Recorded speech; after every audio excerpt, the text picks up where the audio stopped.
Hello, hello. Oh my goodness. Oh my goodness. Here we are again, and here we go. I am your host, Jessica Koch. That's right. I am back. I am your host, Jessica Koch. And you know what show? You know what show it is. It's Profound Professionals.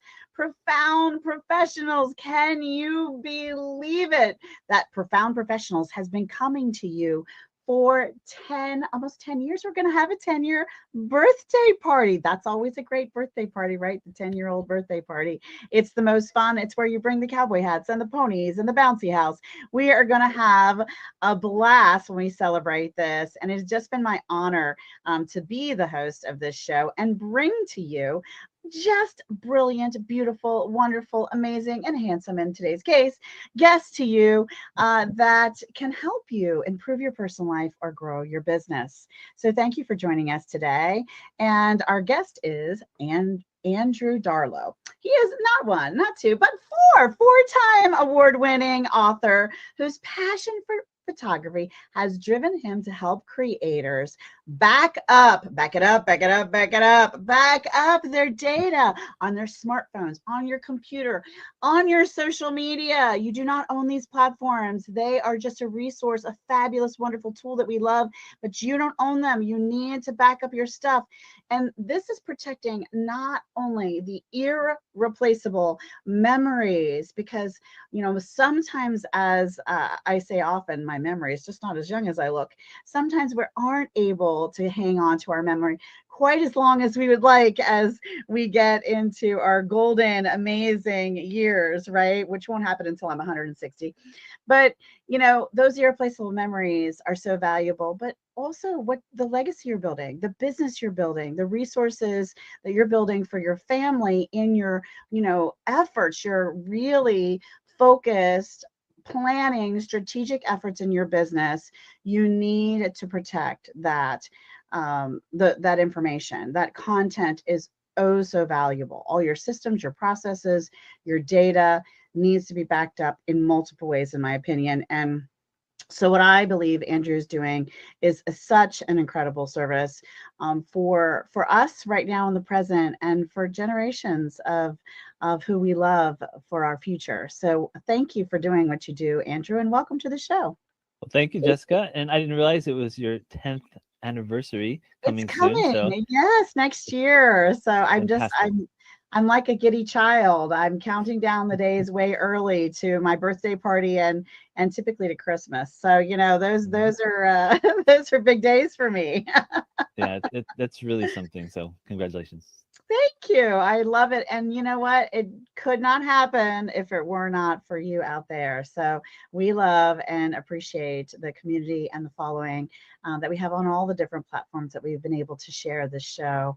And we have so many more plans for supporting you and what the future of it looks like. So thank you for that.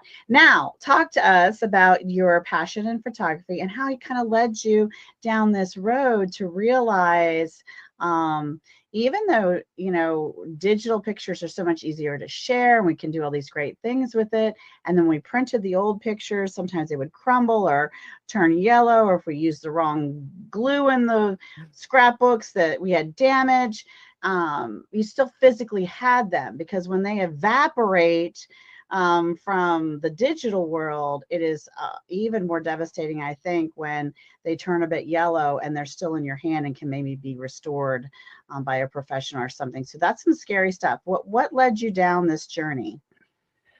Well, it started with the fact that my dad was really an semi avid. So, I say there are avid photographers and there's people who, do it primarily to capture their family when they go on trips. My dad was sort of semi-avid. So he had cameras, like SLR cameras that shot with slide films. And sometimes he would gather us together and he would put up the screen and the projector would come out, and he would do slideshows. So that was probably my first entree into the world of photography. And then in high school, I stepped into the darkroom. And in the darkroom is just magic. Anyone who's seen images just appear out of nowhere, it's unbelievable. So I started taking pictures for the school yearbook and the school newspaper. And then in my senior year, I had an opportunity to apply for a scholarship to live and study in Japan for 8 weeks. Wow. So I received that. I went off to Japan and I brought along a point and shoot camera. These are definitely the film days, Mm. and 30 to 50 rolls of film. And I just started taking pictures whenever I was around, family meals, anywhere we went together. And when I got back, I made prints, 4x6 doubles, just like we always used to do, Mhm. and albums. And when I put them in and I started to talk about my journey and my experience, I realized the power of photography. Mm. And now obviously there are, little publications called Life magazine for 50 years before that probably, but I really understood the power of it. Mhm.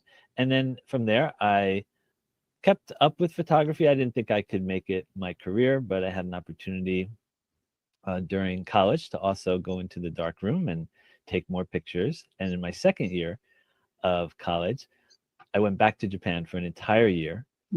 And Mm. having that experience and then going off during one of our breaks to South Korea and Thailand, it's like the perfect opportunity to just take pictures. And and when you go through like the city of Bangkok and there's this amazing pagoda after pagoda and Ugh. smiling people, it's just incredible. And when I got back from that trip, now I had even more to share, which Mhm. then led to me finishing college. But before I went off into the working world, if you will, I said, Mhm. well, I'd love to be able to spend some time in Europe.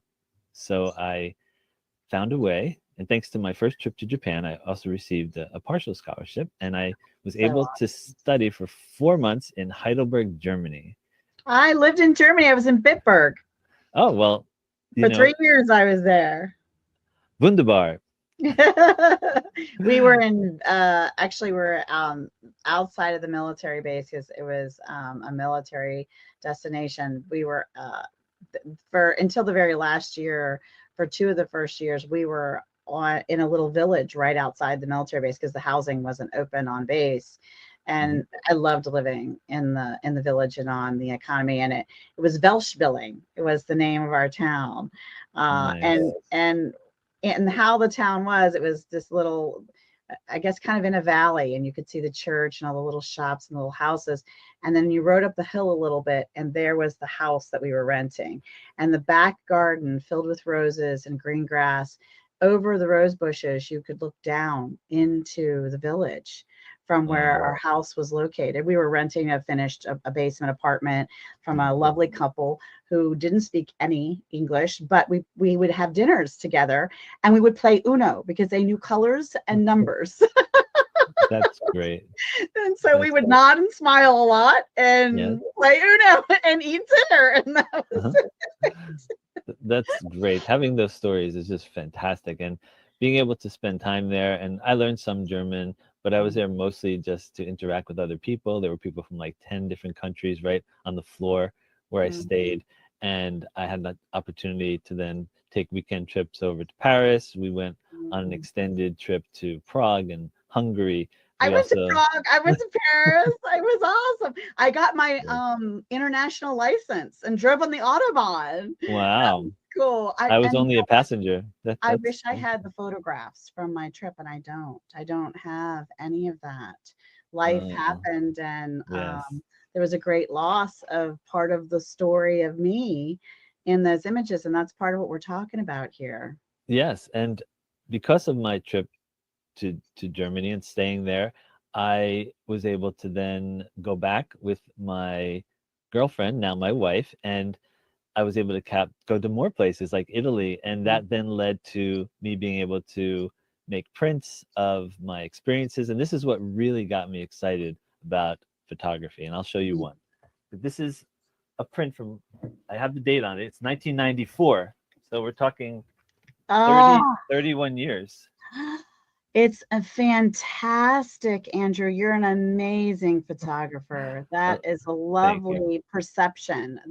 The perspective of that picture is fantastically done. Well, thank you. And it was a beautiful time of day, as you can see. And it was Yeah, just, and the light and the sky color and the angle you came in around the statue so that it was in front of, just brilliance. This oh, is thank you. brilliant.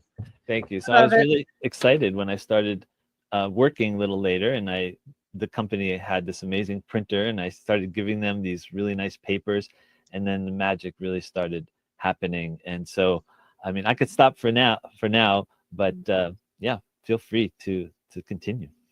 Yeah, well then how is that? So how are you serving clients now? So your journey, you're just so blessed to have all these amazing experiences and journey through your passion of photography.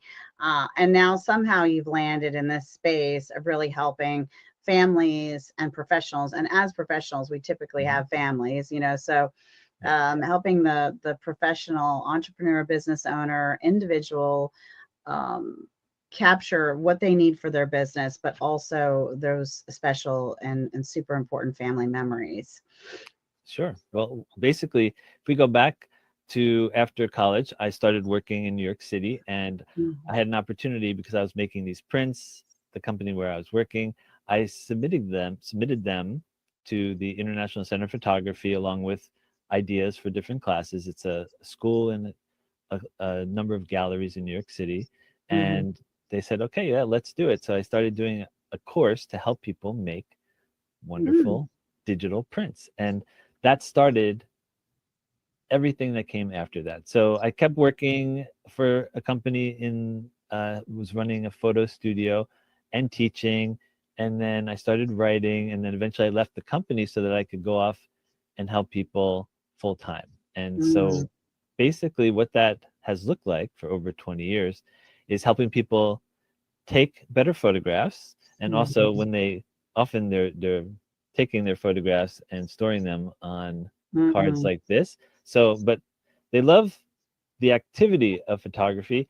They often don't know what to do when they get back to their computer, so I help them manage the storage, because most people's laptop is not going to fit, you know Mhm. terabytes of information. So they have to choose one or more external hard drives, and there's questions about Mhm. that. Then they need a backup, maybe locally in their Mhm. home. Then they're going to want a cloud backup. And so it just goes on and on and on. So I help people to manage all that so that it's as painless as possible, and so that they have to do as little as possible, so that Mm. they know basically they wake up, they either open their laptop or they turn on their computer and they're backing up. So that's really what Mm. I've tried to do as I help them with the creative side, which includes making prints, making books, making Mm. online galleries, and making, let's say, small prints for their family and friends. It just goes on and on and on. Once you have your digital images, it's almost endless what you can do with them. Well, yeah, and I feel like one of the cool things that is in my longer term plan to set up for even just for our family, let alone a possible additional revenue stream, is taking some of the best photos that all of our family has taken, or even art that, because I have very artistic children, that Mhm. they've custom drawn and creating a website that does the print on demand on a throw pillow, on a blanket, on a Yeah. mug, on a tote bag, on a Mhm. t-shirt, so that we can all really enjoy each other's talent and skill. I mean, maybe not necessarily featuring our faces or our children, but Mhm. things that we can put publicly facing, and things then we can share behind the scenes and privately order, using the grandkids and our beautiful Yeah. children and family photos for things for us personally, but also, like I said, as a revenue stream for the entire family. This Mhm. legacy portal of a great way to expand on the art that our family is putting into the world, because um, like I said, I have a very, very talented family in that space. And so I think that's a great thing for lots of people to do. I agree. And there's endless opportunities today. The key Mhm. is speaking with people who are already on those platforms to make sure Mhm. that they are, first of all, properly taken care of when maybe Mhm. someone has a complaint, or make sure that the quality of the Yeah, products the is products are good and things like that. Yeah, a high lot of enough research. Mm-hmm. and all those things. And Mm-hmm. once all that is in place, I've been amazed at some of my friends and what they're able to do. And they have tens of thousands of photographs out on there, earning income for them every single day. So Mm-hmm. I haven't gone that way yet, but I am tempted. I'll Mm-hmm. say that. I'm definitely tempted. Well, and it can be so unique. It can even be things like uh, there's they do the cutouts, the laser cutouts of some of the artistic images or photographs in wood and metal, and Yeah. and they even do designs in neon sign Mhm. style. Like they can take something you photographed or drawn, and the inspiration can be converted to that. Again, you have to look at. Mhm. You probably have to hire a VA or somebody to do some of the back office stuff and manage the Mhm. website, and you have to find the right website, the service that will do this, and the right suppliers who will ship it well and make, like you said, use quality materials for whatever they're printing on, whether you're talking about t-shirt material, the fabric of the pillows or blankets or whatever. Yeah. Quality of the mugs, it's not all created equal on how they do it and how Mhm. it's infused on the glass and different things like that. But what a fun and exciting thing to do with our images that also converts to business, right? That is cool. Now, do you have workshops, or is this all one-on-one that you're doing work for your clients, or how are you serving your customers, and where can they find you if they're thinking, well, yes, I need to back my stuff up? So for years, I have been doing workshops. I have a number of websites that I've set up for that. But for like since COVID, I've primarily been doing just one-on-one Mm, because I find that I can serve people best as long as it's not, if it's like an outing or something, then it mm, makes complete sense to bring a group of people together, mhm, like on Eventbrite, for example, mhm, or meetup.com. But mhm, for other things, the difference between one and two people trying to help them is like night and day. So mm, one-on-one is like so much more powerful because then I can help them with their specific issue and record it so that they can look at it again, usually mhm. on Zoom. And it's just a very specific way of helping people and they get results much faster that way. That makes sense. That makes sense. So, where would they find you to schedule a discovery call to see if a one-on-one consultation and work with you directly is the next step for them? How do they take that next step? I would just go to backup.fm, which is the easiest URL I have to remember. And you'll see there an ability to contact me and we'll have a chat. And there's also my newsletter there, which I have. You'll get immediate access to my vault, which has all kinds of fun information. Like, for example, I just put something up there related to networking groups because I believe, regardless of whether you are an avid photographer or someone who's a podcaster, getting into rooms with other people Mm-hmm. can often just create magic in so many ways. So that's just one example. But then I have a lot of photography things. I have a sample from one of my books in there. So there's a lot of good stuff there. So I would say look for the contact page and then also look to maybe get on my list. All right. So backup.fm. So F like future memories, F like future, M like memories, backup future memories, backup.fm is how you're going to find Andrew and get a little time with him and see if taking the next step and working with him so that you can save all that's precious to you in both business and personal life is the way to go. So give us a tip for today that everybody can use. Okay, my favorite tip, it kind of is related to some of the things we were speaking about, but if you want to give someone one of the most precious special gifts, and usually it's under $5, but it will feel like $1 million gift to them, make a print. Doesn't matter where you make it, and buy a small frame. Put Mm. the print in the frame and give it to someone you care about. And that will be a treasured memory that's often overlooked and so easy to do. I love that. I love that. That's what I did. So I do something for my kids every year. And for a while, I was going through all the major, my adult children, all the major appliances I felt like they need in their house. One year, they all got blenders with a cookbook and crock pots with a cookbook. And last year, what I did was I found really cool, different styled collage frames, and I printed some pictures, things I saw on their Facebook, things I had from when they were little, like different. I picked kind of a variety of pictures and made little photo collages for each child, for their family as adults, for them to hang in their home. Because, like Mhm. you said, we often don't print things, we often don't frame things, and Yeah. now they all have places of their own and plate and wall space and places to put these things. So it seemed like a good and cool kind of a Mm. gift to give last year for the holidays. So that's a really great tip. That's Okay. that's great. I love to hear that. And the fact Yeah. that I gave a tip and you actually did it just in the last year. Yeah, I did. I did.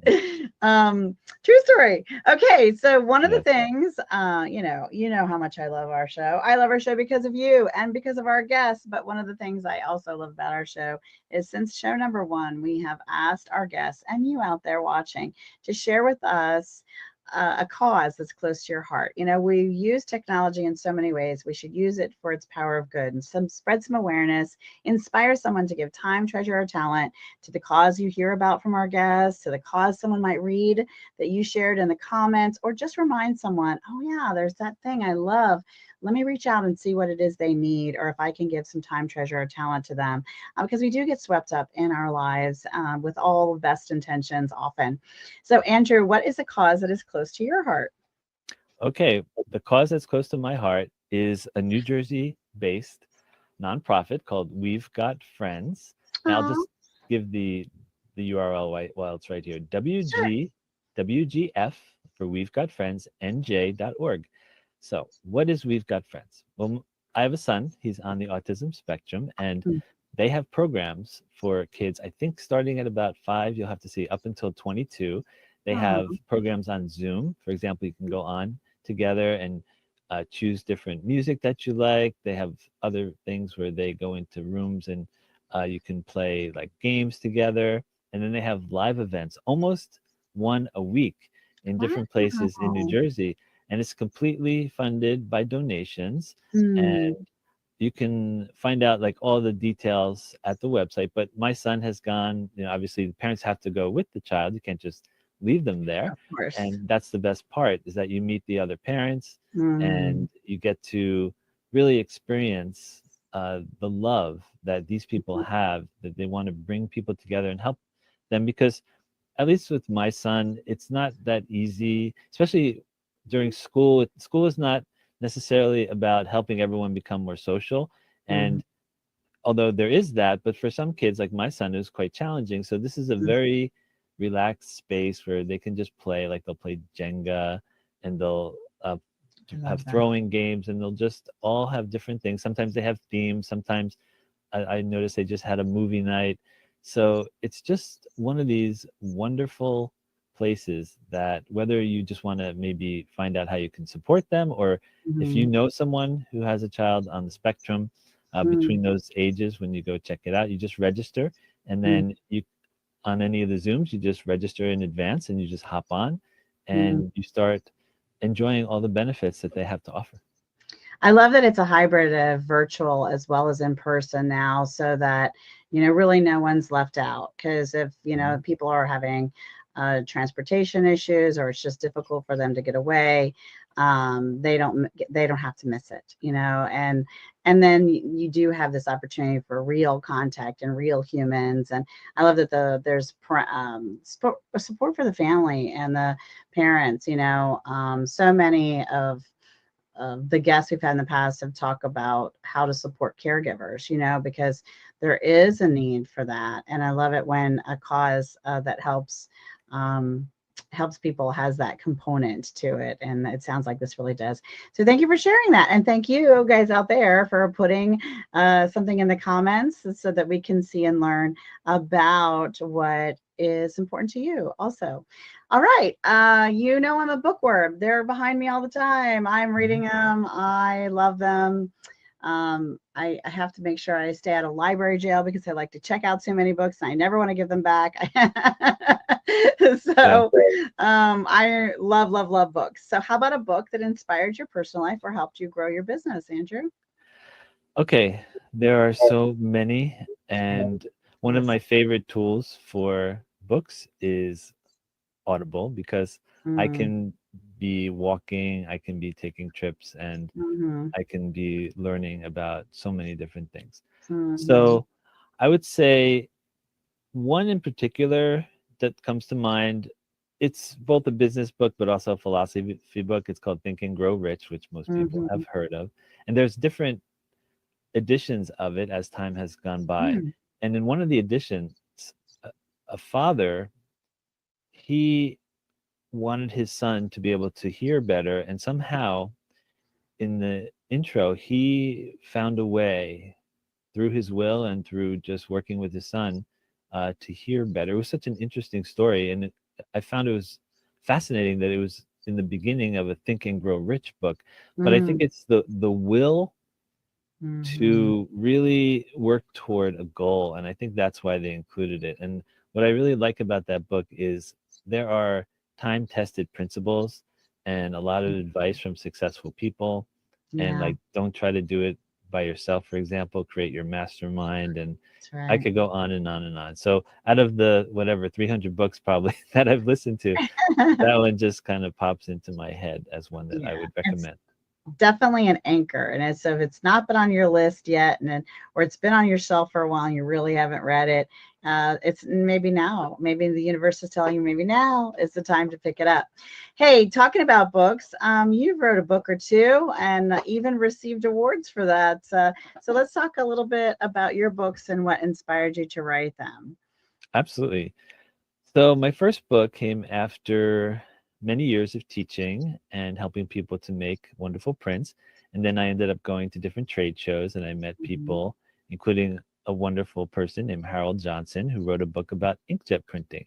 And Mm, then some years later, he's like, well, our publisher would like another book on inkjet printing. And since mm, I was really into it and I was very active online in sort of like Yahoo group. It was Yahoo groups at the time, sort of like Facebook groups today.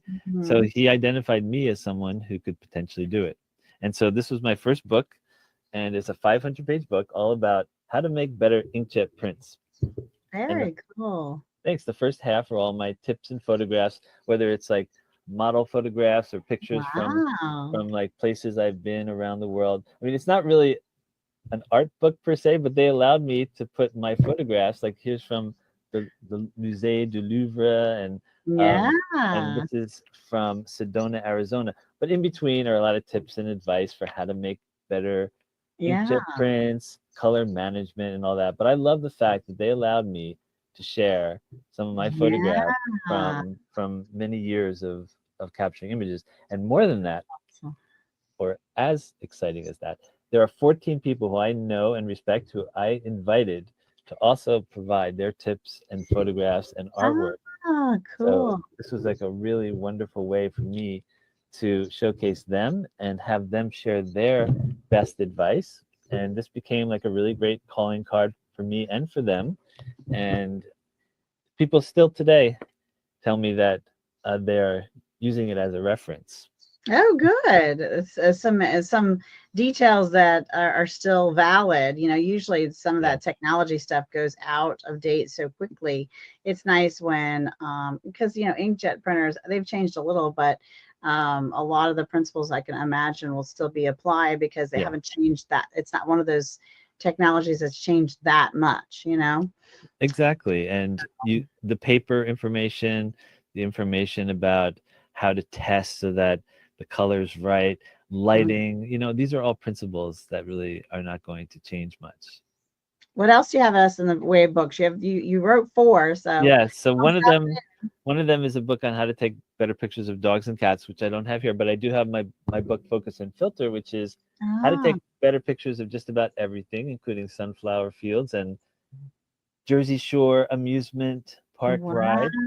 And wow. so this is just an example of something where I show a before and after, or I should say two versions of how you can make one small change on your camera, and it will either look blurred in the background or it won't. It will look kind of messed, like all jagged and not nearly as artistic, if you will. So those are the kinds of tips that I love to share.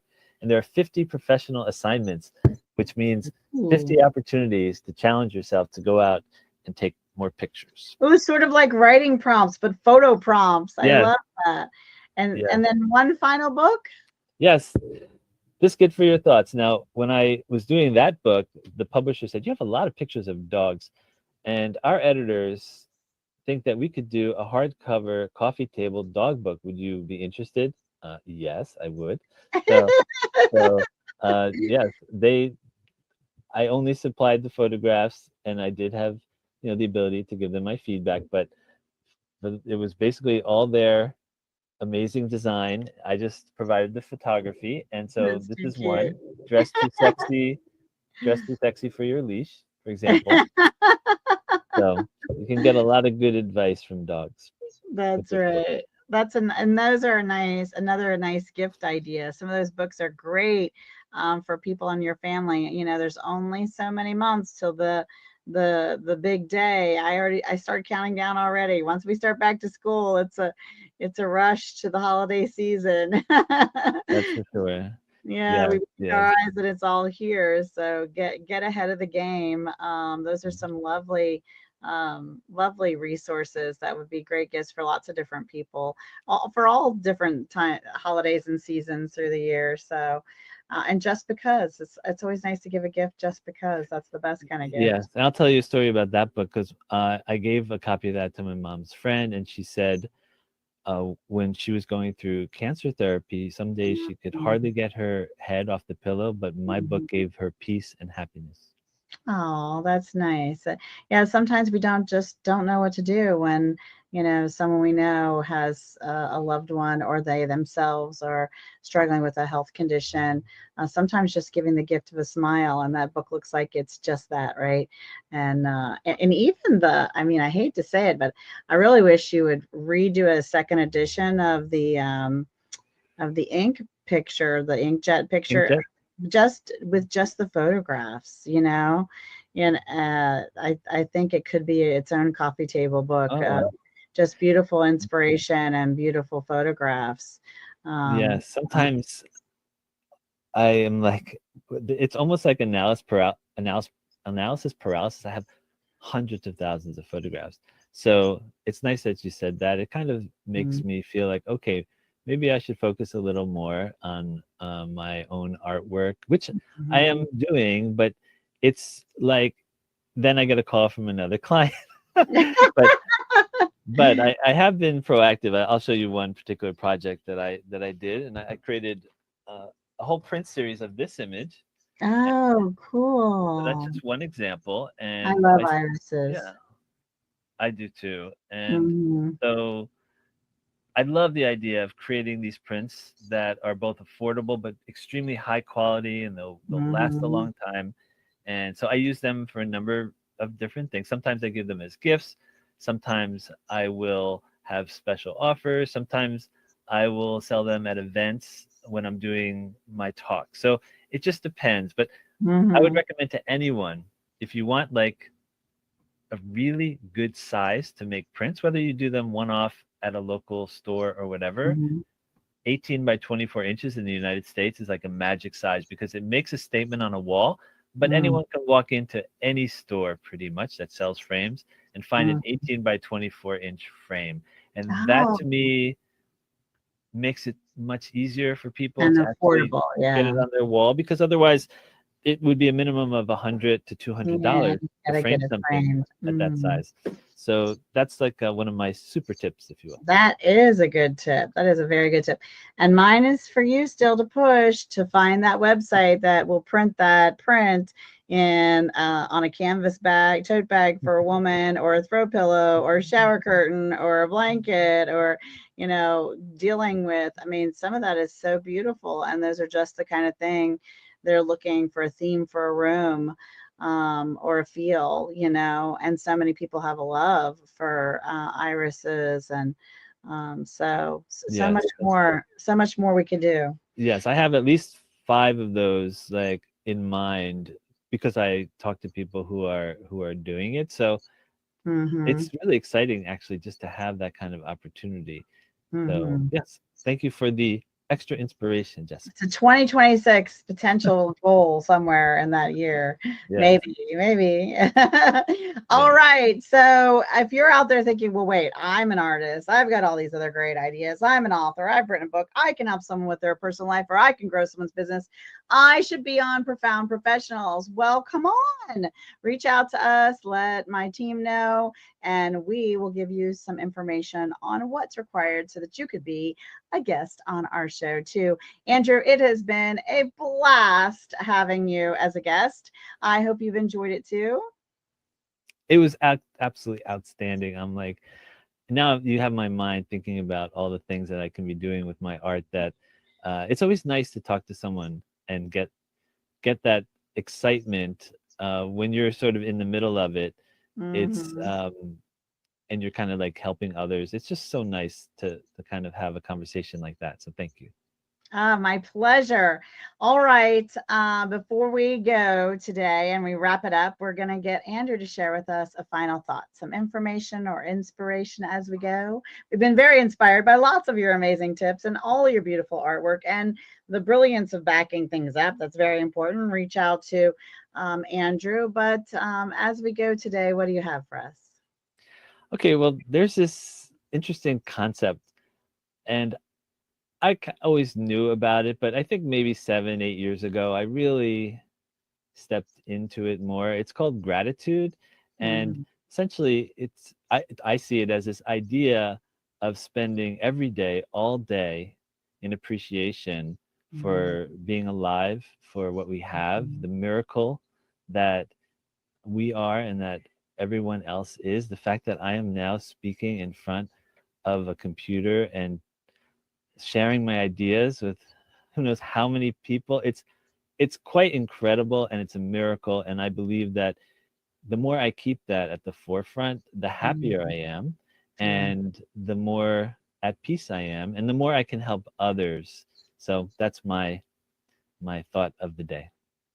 I love that. Gratitude is so important. And I feel like when we stay in that space and we have the joy of the gratitude, it just like opens the window and doors wider for even more wonderful things just to arrive into our into our little space of being. So it just really helps amplify things, even more things to be grateful for, you know. So I love that. All right, everyone out there, I'm your host, Jessica Koch, and this has been another Profound Professionals. And until the next one, be kind to yourself out there and be kind to each other. Bye, everybody. Bye bye.